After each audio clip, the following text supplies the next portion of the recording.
Assalamualaikum warahmatullahi wabarakatuh.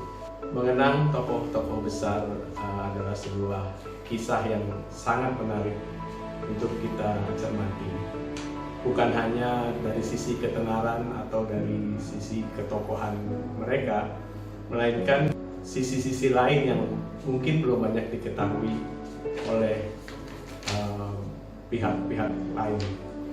Ada beberapa fakta yang menarik dari tokoh besar yaitu Buya Hamka yang patut kita ketahui dan mungkin belum banyak orang mengenal fakta tersebut. Fakta pertama mengenai toleransi. Dalam hal ini Buya Hamka mungkin oleh sebagian orang dikenal sebagai seorang ulama besar yang memiliki banyak pengikut, atau juga banyak orang mengira bahwa Buya Hamka adalah seorang tokoh yang berhaluan keras. Namun fakta yang menunjukkan justru Buya Hamka adalah orang yang sangat menjunjung tinggi nilai-nilai toleransi, di mana beliau pernah mengalami hal tersebut ketika beliau tinggal di rumah beliau di Raden Patah 3 nomor 1 Kebayoran Baru.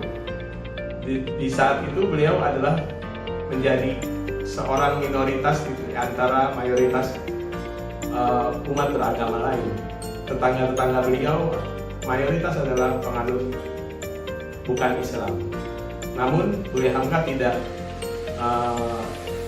melihat hal itu sebagai sebuah keganjilan, justru beliau membalasnya dengan sikap yang sangat toleransi, seperti menjelang Natal beliau menyuruh anggota keluarganya untuk membuat kue-kue kering yang dikirimkan kepada tetangga-tetangganya. Fakta kedua, Buya Hamka adalah seorang tokoh yang sangat mengerti apa yang ia katakan dan ia perbuat, seperti dengan mencintai sesama makhluk hidup. Mungkin kalau dengan manusia ya itu suatu hal yang wajar. Namun Buya Hamka memiliki rasa welas asih juga kepada hewan. Sewaktu beliau tinggal di rumah pertamanya ketika berada di Jakarta, yaitu di Gang Tua Hong di daerah kota, beliau selalu setiap pulang ke rumah ada seekor anjing yang menanti di depan rumah Buya Hamka. Namun Buya Hamka melihat itu, merasa iba dengan anjing tersebut, dan setiap hari diberi makan hingga anjing tersebut selalu patuh dan menanti kedatangan Buya Hamka. Hingga Buya Hamka berpindah rumah ke Jalan Raden Patah, anjing itu rupanya terlupa untuk dibawa. Beberapa hari kemudian setelah tinggal di rumah Raden Patah, anjing itu berada di depan rumahnya. Nah, jadi contoh tersebut adalah contoh yang sangat menarik yang dilakukan oleh Buya Hamka, bahwa mengasihi sesama dan seluruh makhluk hidup adalah kewajiban kita bersama. Buya Hamka tidak sekedar berteori atau berkata-kata, namun beliau juga menerapkan nilai-nilai pendidikan dan nilai-nilai agama yang keseimbangan antara dunia dan akhirat, di mana anak laki-lakinya beliau kirimkan ke pesantren-pesantren terkemuka, dan begitu pula dengan anak perempuan yang salah satunya ia dorong untuk menjadi atau meraih derajat pendidikan tertinggi hingga mencapai gelar profesor doktor. Itu sesuai dengan apa yang ditulisnya dalam ketika beliau menulis sebuah buku, yaitu berbicara tentang perempuan, dan itu diwujudkannya dengan putrinya yang menjadi guru besar pada sebuah universitas di Jakarta. Fakta terkait Buya Hamka dan selamat hari Natal. Dalam berbagai perbincangan, terutama menjelang hari Natal, seringkali terjadi percakapan yang cukup serius mengenai apakah Buya Hamka mengucapkan selamat hari Natal. Fakta yang menarik adalah menurut apa yang disampaikan oleh anak beliau, yaitu Irfan, bahwa ayahnya pernah mengucapkan selamat hari Natal kepada tetangga dekatnya, yaitu seorang keturunan Belanda dan seorang keturunan Cina. Justru yang menarik adalah catatan yang dibuat oleh Buya Hamka dalam bukunya Kisah Perjalananku ke Amerika, 4 bulan di Amerika. Beliau mengisahkan kisah perjalanannya sewaktu pulang, yang mana bertepatan dengan hari Natal yang membuat isi pesawat sebagian besar kosong.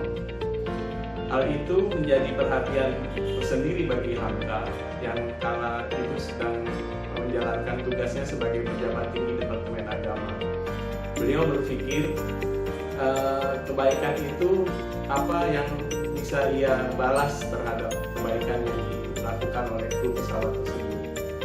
Beliau pun mengambil inisiatif dengan pertimbangan menghormati kru-kru pesawat luar negeri itu yang berisi orang-orang yang seharusnya merayakan Natal bersama keluarganya, namun lebih memilih melayani beliau di atas pesawat di hari Natal itu.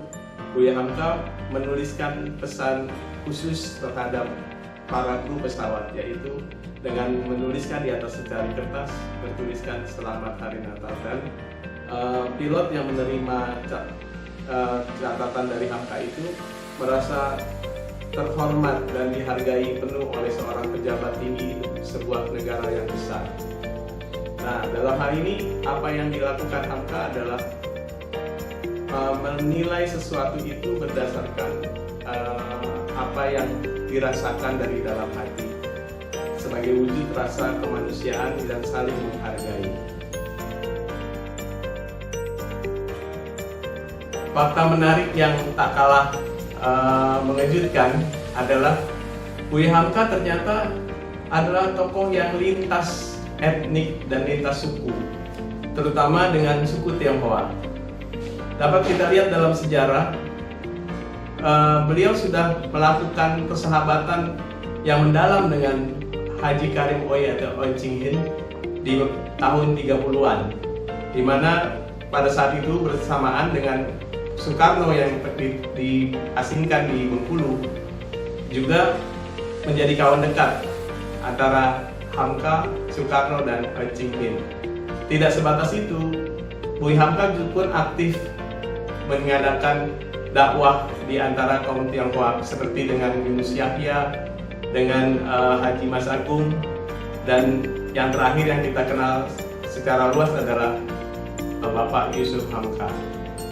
Itu menandakan bahwa Hamka menerapkan nilai-nilai Islam yang rahmatan lil alamin, menganggap kesetaraan sebagai sebuah keharusan yang harus diterapkan oleh dirinya. Demikianlah fakta-fakta menarik dari tokoh besar yaitu Buya Hamka yang mengajarkan kita untuk hidup bersama dan saling menjaga, sehingga kita menjadi umat yang lebih bijaksana. Sekian, terima kasih. Wassalamualaikum warahmatullahi wabarakatuh.